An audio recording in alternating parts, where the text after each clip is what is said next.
Toto Wolff had a choice this weekend. He made it in public and he made it sound like fairness. It wasn't.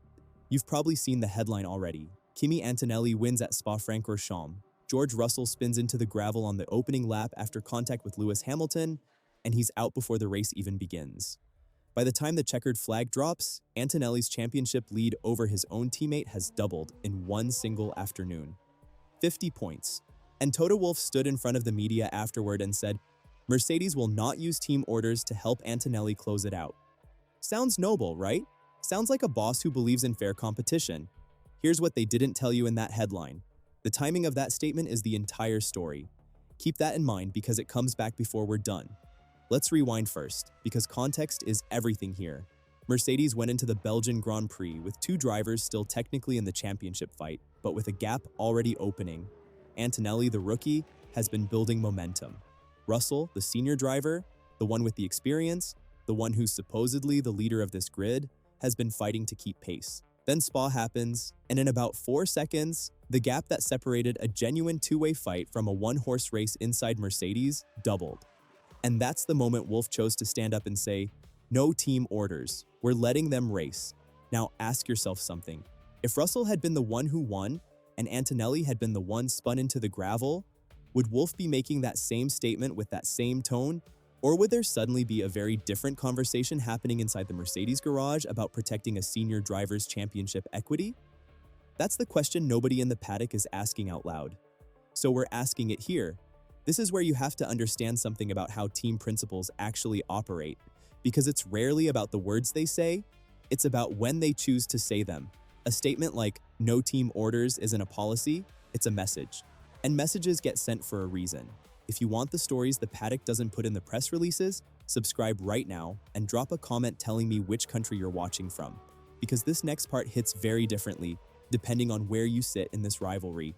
So follow the chain with me. Mercedes Deputy Technical Director Simone Resta already gave us a piece of this puzzle earlier in the week.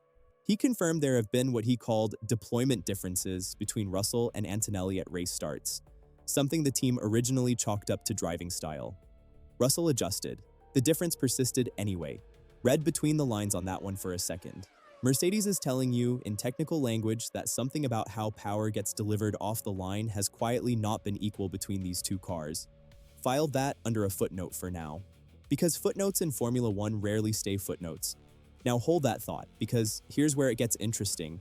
A team that publicly denies favoring one driver, right after a weekend where the math swings 50 points in one direction, is a team that knows exactly how that math looks to the outside world. Wolff isn't just answering a question about team orders. He's preemptively answering the question everyone was about to ask anyway. Are you going to start picking a favorite now that the numbers demand it? And by saying no, publicly, before anyone even had to push him on it, he did something team principals do all the time, and almost nobody calls out directly. He closed the door on the conversation before it could become a story about bias.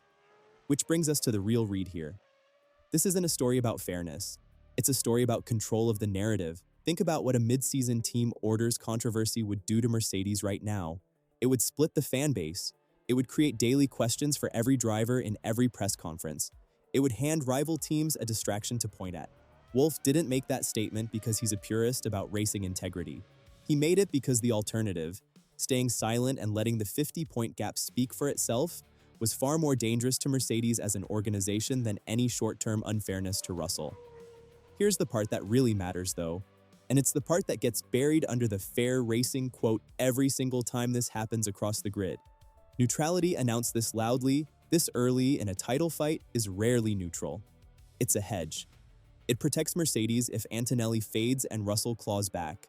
It protects Mercedes if Antonelli runs away with it and Russell becomes irrelevant to the title conversation. Either way, Wolff gets to say he never picked a side. That's not fairness. That's risk management wearing fairness as a mask. Now here's the question I actually want you to sit with, because I think it says more about you than it does about Mercedes. If you were Toto Wolff, with a rookie suddenly 50 points clear of your senior driver after one gravel trap, would you really stay hands-off for the rest of the season? Or does supporting the driver who's actually delivering become the only rational move once enough races go by? Tell me straight, in the comments, because there's no comfortable answer here. Pick one. And while you're down there, here's the harder version of that same question. The one that's been building in the comments on this channel for weeks now. Is this a pattern of teams saying, "We won't interfere," right up until the exact moment interfering benefits them? Or is Mercedes actually different this time? Smash that like button so I can count the votes on this one, because I want to know which side of this channel actually believes in team loyalty over math. So let's bring this back to Spa. And the deployment differences Resta flagged. Watch this next stretch of the season closely. If Antonelli's car continues to show a start advantage that Russell's side of the garage can't fully replicate, and if Wolff continues to insist there's no favoritism happening, that combination is exactly the kind of quiet, deniable advantage that decides championships without a single team radio call ever being needed. No order has to be given if the car already tells the story for you. That's the uncomfortable version of letting them race. It doesn't require Wolff to say a word in anyone's headset. It only requires him to not fix an inequality that happens to be working in the championship leader's favor. Here's the verdict, and it's the one I think Mercedes doesn't want printed with a headline attached. Toto Wolff did not make a fairness decision this weekend. He made a public relations decision, dressed up as one. The real story was never whether Mercedes would issue team orders. The real story is whether Mercedes needs to, given what's already happening under the hood, quietly, without anyone having to ask for it. Keep watching how this team explains every start line gap between now and the next round.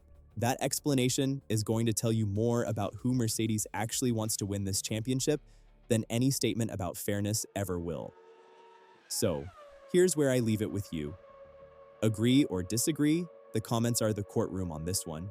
And if you think this story ends with one quote from one press conference, you haven't been paying attention to how this sport actually works behind the scenes. Say why in the comments. This story is not over. When the next domino falls in this title fight, and it will, you're going to want to be here for it. Subscribe, hit like, and I'll see you with the next one. Until the next one.